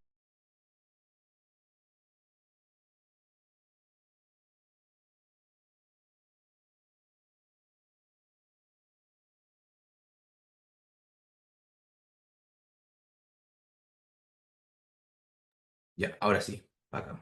Entonces, dense cuenta, sí, sí, sí me acompañan, ¿no? Sí se ve bien, hasta ahora se comprende. ¿La idea es clara o no? Quiero leerlos, amigos. César Enrique Venegas. Ha hecho una buena pregunta. ¿Hasta ahí vamos bien o no? Sí, gracias. Sí, doctor, sí, sí. Bacán, bacán. Entonces continuamos. Sí, continuamos. Dense cuenta, dense cuenta de que en cada juzgado los jueces, tienen forma de poder llevar a cabo su audiencia. En una audiencia de prisión preventiva. Por ejemplo, me ha tocado la oportunidad de poder litigar en la sala penal superior, la sala penal especializada. Y miren, yo ingreso a la audiencia, el juez se sienta y dice, a ver, señor fiscal, señor abogado, en mi juzgado, la audiencia de prisión preventiva la vamos a hacer de la siguiente manera. Presupuesto por presupuesto. ¿Sí? Primer presupuesto lo escucha el fiscal y después de eso le damos lugar al abogado. ¿Ya? Presupuesto por presupuesto. O hay otros jueces, por ejemplo en Lima Norte, dicen, a ver, en mi juzgado, la audiencia de prisión preventiva la vamos a hacer de la siguiente manera. Señor fiscal, todos sus presupuestos, todo junto. ¿Sí? De manera íntegra, todo junto. Y después de eso, después de que usted acaba, le doy el pase al abogado para que pueda llegar a hablar también. ¿Sí? Señor fiscal, ¿qué tiempo requiere usted para que usted nos pueda organizar todos sus cinco presupuestos rápido? De manera íntegra. Señor juez, necesito media hora. Le voy a dar 20 minutos. Por favor, prosiga. Entonces, claro está, hay que tener en consideración de que uno cuando va a una audiencia de prisión preventiva, no es que obviamente diga, a ver, esto voy a decir, voy a preparar mis diapositivas, tengo mis 80 diapositivas, voy a hablar esto, tengo como para poder hablar una media horita acá. Llegas a la audiencia y el juez te da 15 minutos. Oye, tienes que resumir todo lo que has preparado solamente en la mitad del tiempo, ¿cierto? ¿Por qué? Porque finalmente, pues, uno hay que prepararnos. No es que en una audiencia, no solamente en la audiencia de prisión preventiva, exista un guión. No existe un guión. No existe de que, esto voy a decir, ¿no? ¿Por qué? Porque en cualquier momento, el juez, ojo, tú estás hablando y el juez, un ratito, abogado, una pausa. Disculpe, usted acaba de mencionar una casación, ¿no? Sí. Guari, ¿no? Sí. Perdón, Ayacucho, ¿no? Sí. En donde nos indica que los arraigos que no son de calidad, que no deben ser considerados como buenos, malos, pésimos. Usted ha citado esa casación, ¿no? Sí. Dígame, ¿en qué, a qué fojas está? ¿En qué fundamento de la casación está? No lo sé, señor juez, pero ahí está. Señor abogado, ¿usted me está diciendo eso y no sabe en qué parte se encuentra? Sí. Ya. Listo. Lo tomo en consideración a la hora de resolver. O sea, dense cuenta de cuál es la magnitud de poder prepararnos para una audiencia. O puede que nos intervenga no solamente bajo un aspecto jurisprudencial, sino bajo un aspecto sobre el caso. Disculpe, señor abogado, usted está mencionando que vinieron dos efectivos policiales más, ¿cierto? Sí. ¿Ellos firmaron el acta de intervención también? ¿Lo ha verificado? Y el abogado dice, no sé qué policías habrán intervenido, pero han participado cuatro. No, pero señor abogado, mi pregunta, por favor, recapitulo. En el acta de intervención que le hicieron a su cliente, usted ha comentado que lo intervinieron cuatro efectivos policiales. Dentro de ellos está el suboficial Paredes, ¿cierto? Su cliente. Asimismo, que está como coimputado, el suboficial Nicolai. La pregunta es, ¿el suboficial Nicolai también está en el acta de intervención policial? Y obviamente, pues uno tiene que estar preparado para ello, saber qué policías intervinieron, cuántos, cómo, dónde, ¿cierto? Y no solamente pues en un acta de intervención, en acta de detención, en el ITP, en el informe pericial, en la declaración de los testigos, en la declaración del imputado.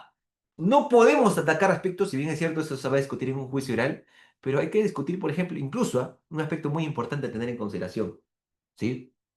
Miren,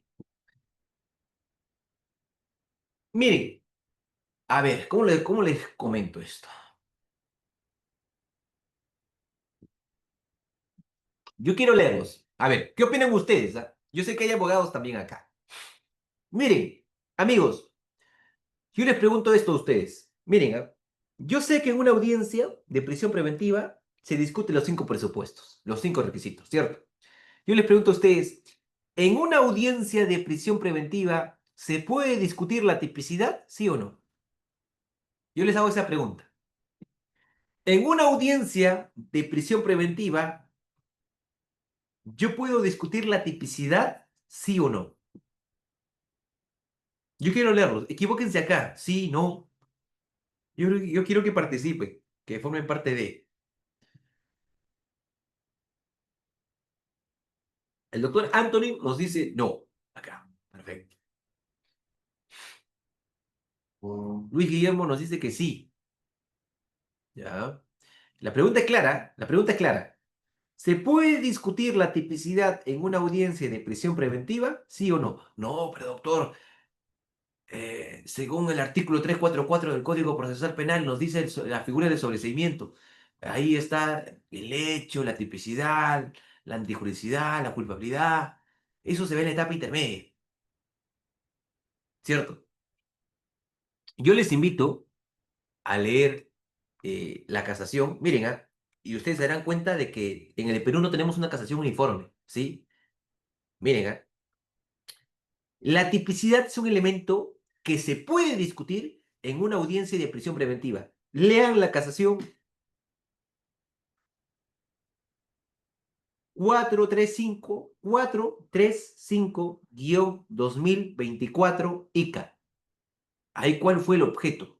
El objeto principal es que el abogado, ojo, en ese caso el abogado fue a la audiencia y dijo, señor magistrado, antes de poder discutir los cinco presupuestos, yo quiero proponerle a usted discutir la tipicidad.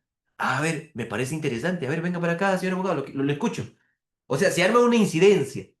Se arma una incidencia. Antes de discutir esto, se arma una incidencia y dice, a ver, ojo, el objeto principal de una incidencia de prisión preventiva no es analizar la procedencia o no de la acción penal por falta de tipicidad, ya que esto existen pues vías procedimentales, ¿no? Yo, oye, pero el fiscal dice, señor magistrado, pero ¿cómo usted le puede permitir al abogado hablar de eso? Para eso hay un medio técnico de defensa, ¿cierto? ¿Cierto? Claro, hay un medio técnico de defensa. Sin embargo, en la medida en que uno de los presupuestos materiales para la imposición de esta medida coercitiva, exigidos en el artículo 268 del Código Procesal Penal, es la existencia de elementos de convicción que generen sospecha grave sobre el delito y la vinculación del procesado con este. Entonces, no se puede soslayar tal análisis si es que resulta vital para poder verificar el cumplimiento de ese primer requisito, los graves y fundados elementos de convicción. E incluso la prognosis de la pena también depende de una gran medida penal imputado. ¿Por qué? Porque se toma como base la pena combinada, ¿cierto? Entonces, en esa audiencia se discutió y se dio, ojo, se dio lugar a discutir la tipicidad en esa audiencia de prisión preventiva, ¿cierto? Entonces, primer punto, ¿sí se puede discutir? Sí. Luego salió, ojo, la Corte Suprema en otra casación, en la casación 1867-2023, Ucayali. Y ahí nos dijo la Corte Suprema que no es posible discutir en la, este, no es posible discutir en una audiencia de prisión preventiva esto que está acá. Y la casación 626-2013 de Moquegua obviamente lo reafirma. Solamente se puede discutir los graves y fundados elementos de convicción, la proporcionalidad de la medida, la duración de esta, el peligro procesal y la duración de esta, nada más. Entonces, dense cuenta, ojo, dense cuenta de que la Corte Suprema dice, o bueno, es lo que indicó, ¿no? De que si bien existe, perdón, de que si bien es cierto, no existe cierta uniformidad. Tú puedes encontrar casaciones en las cuales te digan sí y casaciones en las cuales te digan no. Sin embargo, en una audiencia de prisión preventiva, la tipicidad no se puede llegar a generar como una incidencia. ¿Por qué? Porque si tú quieres discutir la tipicidad, puedes presentar como abogado un medio técnico de defensa y eso será ya otra audiencia, ¿cierto? Eso será ya otra audiencia. Entonces, a través del medio técnico de defensa, obviamente te permite cuestionar la tipicidad, por supuesto, pero esa es otra audiencia. Pero, en este caso en particular, sí permitieron ello. ¿Por qué? Porque obviamente se veía vinculado bajo. ¿Cuál fue el nexo causal? Con los graves y fundados elementos de convicción y la prognosis de la pena dentro de él. Entonces, en aras de la seguridad jurídica, se dijo, bueno, que no estaba permitido acá. Y es más, ¿ah? Hay una jurisprudencia de Loreto. Sí, sí, sí, sí. Hay una jurisprudencia de Loreto en la cual nos dice que sí se puede discutir la tipicidad en una audiencia de prisión preventiva. O sea, dense cuenta de cuál es la incertidumbre jurídica que existe en el Perú, bajo un aspecto jurisprudencial, claro está. Hay jurisprudencia que dice que sí y hay jurisprudencia que dice que no.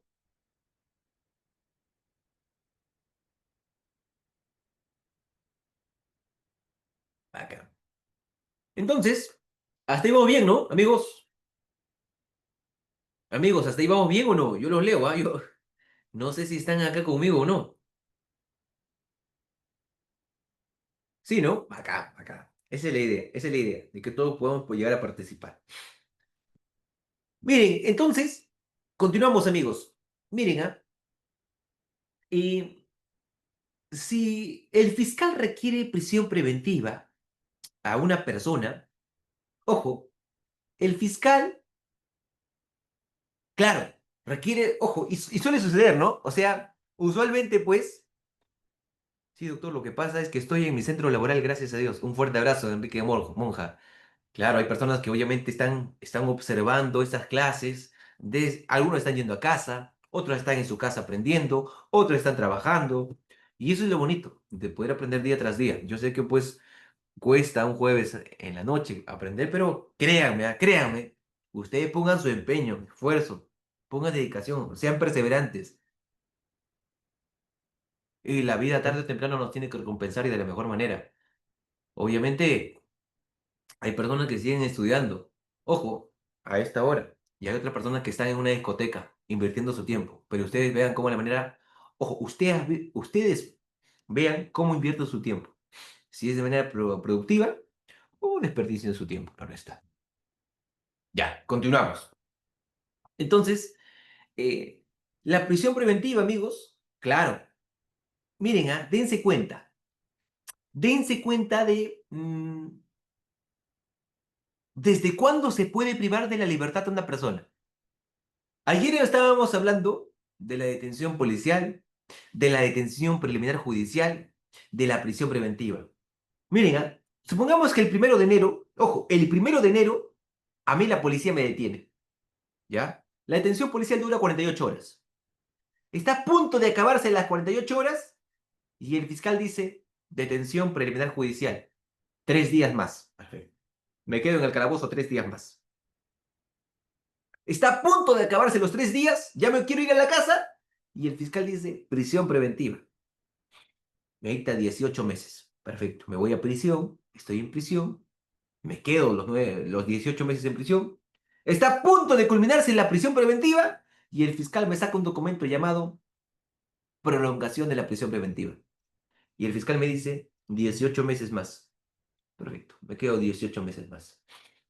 Está a punto de acabarse la prolongación de la prisión preventiva y el fiscal dice 6 meses más. 6 meses más, ¿por qué? Porque acá hay un documento que dice adecuación de la prolongación de la prisión preventiva. Perfecto. Me quedo medio año más. Estoy a punto de poder salir de la prisión preventiva, perdón, de esta medida cautelar, de la adecuación de la prolongación de la prisión preventiva, y el fiscal me dice, no, 3 meses más. ¿Por qué? Porque no hemos contabilizado el plazo, hemos dilatado el proceso, se ha demorado ahí, entonces 3 meses más. Está bien. Estoy a punto de salir y sale mi sentencia. Sale mi sentencia y me dicen, a ver, venga para acá, usted es responsable penalmente de haber cometido un delito de violación sexual. Se le impone 15 años de pena privativa de libertad y una reparación civil de 10.000 nuevos soles a favor de la víctima. Por lo tanto, ¿qué tiempo usted ha estado en prisión? Yo he estado en prisión alrededor de 7 años. Ya, 7 años, ¿no? Sí. Ya. Le hemos dictado a 15 años, ¿no? Sí. Ya le falta 8 años. ¿Te falta 8 años para que salgas? Sí, pero no son 15. Sí, solo que se cuenta, se contabiliza el plazo que también has estado detenido. Desde el momento que, desde la detención policial, ya se cuenta el plazo. Es por eso que se dice que la prisión preventiva, oye, ¿la prisión preventiva es una medida cautelar o es un anticipo de la pena? O sea, ya están contabilizando anticipadamente tu pena. Es por eso que se le conoce así, ¿no? O sea, dense cuenta de que si bien es cierto, pues, esta medida cautelar, esta medida coercitiva, como la prisión preventiva, es una medida cautelar en la cual nosotros vamos a tener en consideración como excepcional. O sea, no significa que, ya, primero es la detención policial, luego es la detención preliminar judicial, luego es la prisión preventiva, luego es la prolongación de la prisión preventiva, luego es la adecuación de la prolongación de la prisión preventiva, luego es el no cómputo de plazo. No, no, no, no, no, no, no.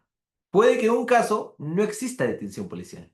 Puede que en un caso no exista detención preliminar judicial. Puede que de frente haya prisión preventiva y chao. Ni siquiera haya prolongación, no haya adecuación, no hay nada. Entonces dense cuenta de que finalmente pues nosotros vamos a poder exigir una medida cautelar bajo una cesación, claro está. Pero miren, un punto a tener en consideración y márquenlo con rojo ahí, ¿sí? Márquenlo con rojo. Aprendan esto.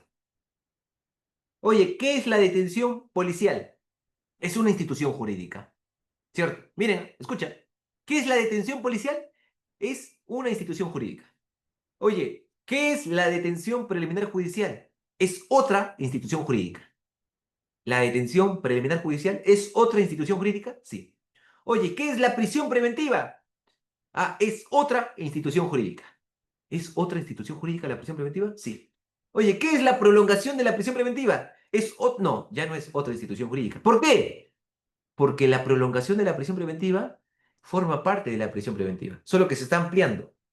Oye, entonces la prolongación de la prisión preventiva es la misma institución de la prisión preventiva? Exacto. Oye, y la adecuación de la prolongación de la prisión preventiva sigue siendo la misma. Sigue siendo la misma. O sea que eso forma parte de la prisión preventiva. Sigue siendo la misma institución procesal. Exacto. Por ejemplo, la detención preliminar judicial es una institución, ¿cierto? Sí. Dura 3 días, ¿no? Sí.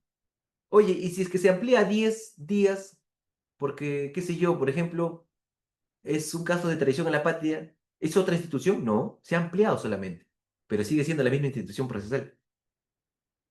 ¿Cierto? O sea, dense cuenta de que la prisión preventiva sigue siendo y va a ser solamente una institución procesal, solo que se puede ampliar, solo que se puede prolongar en el tiempo, pero sigue siendo solamente una, ¿cierto? Una institución procesal excepcional, provisional, variable, todo lo que tú quieras, pero sigue siendo solamente una institución jurídica. De manera que, claro está, la prisión preventiva es una figura en la cual en el Perú se viene utilizando con frecuencia, ¿sí? Se viene utilizando. El fiscal, mm, hay casos en los cuales la fiscalía en plena audiencia, imagínense, exige, por ejemplo, 36 meses de prisión preventiva. 36, ¿ah? 36. Y obviamente el juez, el que controla, dice, no, este caso no está para 36 meses. O sea, el fiscal puede pedir 36 meses y el juez puede decir, no, le voy a dar 30 meses. O le voy a dar 25 meses. O sea, el fiscal pide y el que regula, el que controla, el que decide es el juez, ¿cierto? ¿Por qué? Porque, oye, ¿y ese tiempo dónde se ve? ¿En cuál de los cinco requisitos? En el último, en la duración de esta, ¿cierto? O sea, el fiscal, bajo un criterio objetivo, como yo les dije hace unos momentos, es el que requiere la prisión preventiva, ¿sí? Bajo un aspecto objetivo, claro está, ¿sí? Bien, queridos amigos, entonces, de esta manera voy a poder culminar la sesión. No sé si tienen alguna pregunta, alguna duda. Si es así, pues estoy puesto a vuestra disposición para poder absolverla, claro está.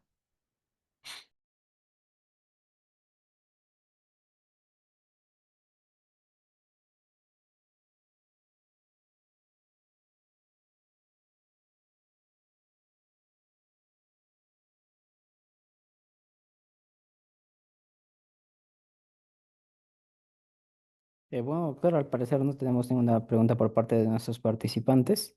Bueno, solo quedaría agradecerle por su presencia y la disertación del presente tema, esperando también pues que la clase haya sido del agrado de todos nuestros participantes. Bueno, con esto damos por finalizar la sesión del día de hoy. Muchas gracias, doctor. Muy buenas noches. Muchas gracias. Un fuerte abrazo a cada uno de ustedes. Dios me los cuide.